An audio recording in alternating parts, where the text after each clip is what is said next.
our performance tonight, it's a tale of what ifs. We had plenty of opportunities, especially in the second half, to do the things that winners do, and unfortunately we weren't able to accomplish that. So credit goes to Penn State. Obviously they did the fundamental things better than we did, made some big plays, and obviously that interception. Sorry to tell you that before. Sorry. That's all right. Obviously that interception that led to a touchdown was a difference in making it a one-score game. So plenty of good drives, plenty of good stops in the second half especially, but not good enough to find a way to win, and that's what we're going to work our tails off.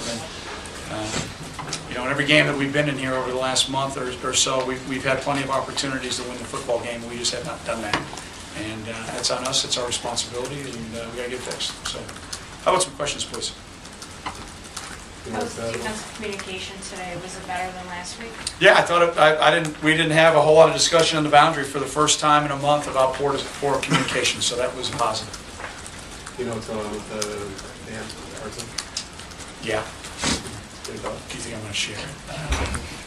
No, I'll be facetious. It had nothing to do with his Achilles. He injured his foot. I think he possibly could have gone back into the game, but we made a decision to take him out. So. Did that hurt when Kane took those back-to-back sacks there? Yeah, I mean, we got an opportunity to cut it to a one-score game, Teddy, with about 8 minutes and change left, and I've got to watch the tape from the discussion and from what we thought we saw. Probably just check it down and keep moving the thing forward. But he's played his heart out. I mean, he's played unbelievable here for us the last month. He's just doing so much and handling it well mentally. I'm walking out of the locker room and he grabs me, taking responsibility. That's the kind of young man he is. It's so important to him, and we need more guys like that. What did you guys do differently in the second half that you gave up almost 300 yards in the first half and then 88 in the second? Well, I would say first of all we were fundamentally much better. We got off blocks, we took better angles. I said it to Ted and WGN here in my postgame. In the first half, it looked like a defense that was pressing, trying too hard. We're overrunning balls, taking bad angles, and we've got to get them to settle down a little bit better than we did, I guess, as coaches. And then once they settled down, the guys got in the locker room, they looked each other in the eye, and they said, we're going to do something about it, and I thought they responded pretty boldly. It's a defense we need to see the rest of the year. We're capable of doing that against everybody that we play, and hopefully that'll give them some confidence as we move forward.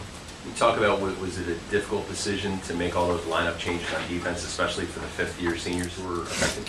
Well, we're trying to find combinations and trying, Teddy, it's not necessarily demoting guys, it's more trying to put guys in roles that might be able to spark them a little bit better. And like especially with Vince, we want to try to use him especially early, maybe a little bit more on third down. And that he had a lot of success in that role prior to this year, and so we want to try to get him going a little bit. That was the thought process there.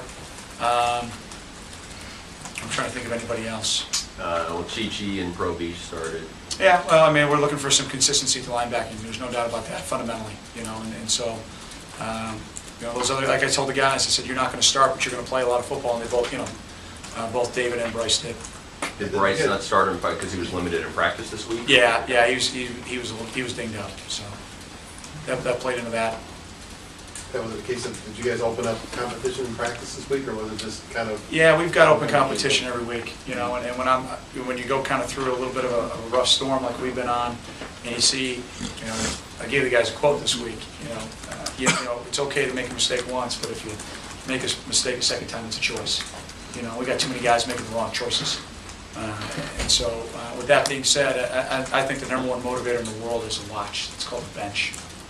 And you're going to get it figured out, and you're going to play fundamentally better, and you're going to play consistently, or I've got one of the best seats on Ryan Field, you're going to stand next to me. So that's not a threat. That's how we're going to get better, is just by competing and getting better through that. And I'll watch the tape before I pass any judgment on some guys, but I thought some guys tried to step up and see how it looks on tape.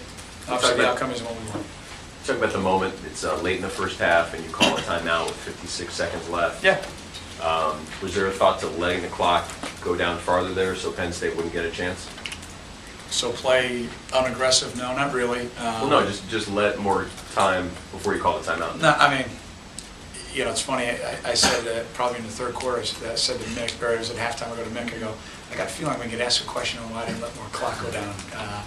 At the end of the day, we thought, okay, if we take it all the way down and we get a first down down there, then you know, we're going to be hurting for time. We had one timeout left, so, I mean, I can be second-guessing everything that I do, so probably a bad choice on my part. Coach, in the previous games, Adonis Smith has seen significant time. Is there a reason why he didn't play any? Yeah, this week, yeah, I got a little dinged up in practice. I guess talk about a little bit how Dan's leadership and how much that's meant to this offense so far this season. Yeah, you know, he's playing his heart out. There's no question about that. I thought he ran the ball better today. You know, I thought he was much more aggressive with his legs, and you know, I think showed that, you know, most importantly to himself, that he can go out and make those kind of plays. And I thought he did a nice job. You know, I got to look at what happened on the tip play. Looked like we had some guys get jammed up a little bit, which Penn State does a really good job of. You know, I mean, there's a reason why Coach Paterno was tied with Eddie Robinson. You know, he's the best ever, and you know, it was an opportunity for us here tonight that we let slip away. But you know, first and foremost, I want to give great credit to Coach Paterno. I mean, unbelievable milestone that he was able to accomplish. I'm kind of tired of him happening against us, quite frankly. But I want to congratulate him for our entire football program. I mean, it's I think a great role model of trust, a great role model of consistency, not only on his part, but also, you know, from the university, understanding and believing in what football coaches are trying to do, and it's to develop young men, and there's no better role model for that than Joe, so congratulations to him and to his staff. Goes from your running backs were down a lot today. Was that part of the reason with Smith and Trumpy out? Is it just a depth issue? I'm sorry, can you say that one more time? The yards from your running backs were really down. Well, Penn State's pretty good up front too, you know, and they're going to play an 8-man front anytime you're in a run formation. So we felt like we needed to get some things going, and to their credit, they were able to, you know, kind of stymie some of that stuff. But again, you know, you look at time of possession, you look at, you know, a lot of things that you try to look for to win football games. You know, we're darn close. So we just got to keep grinding. We got time left in the hourglass. It's falling out quickly, and like I said earlier, we put our backs against the wall. We got to come fighting out of it. Anything you can identify right now on what happened to the offensive rhythm after the pick? Well, again, I thought we moved it all right. I mean, a couple things. We gave up a couple sacks, and again, I got to look and see. Obviously, the O-line is going to get the blame for that, but we got to look and see if we didn't run and get off our, you know, get rerouted. Did we hold the ball too long? You know, we take a look at all those things as an 11-man operation. I mean, they got probably probably all 4 of those kids are going to get drafted. You know, and I thought for a good majority of the time we blocked them pretty well, but you know, we weren't consistent enough, obviously, with you know, giving up the sacks that we did. Time for one more. How important were those drops as you're coming down the field with like under 5 minutes to go? Well, I think any time you self-inflict a wound, it's tough. And we went 0 for 3 on 3 of the shots that we thought we had on them. You know, if we were able to connect on one of those 3 deep balls, it's probably a little bit of a different game. We cut it to a 1-score game in our building. You know, and that's what you want. Obviously, you don't want to be behind, but if it's 1 score, you know, it's anybody's game. But we weren't able to accomplish that. And again, I got to give credit to our opponent.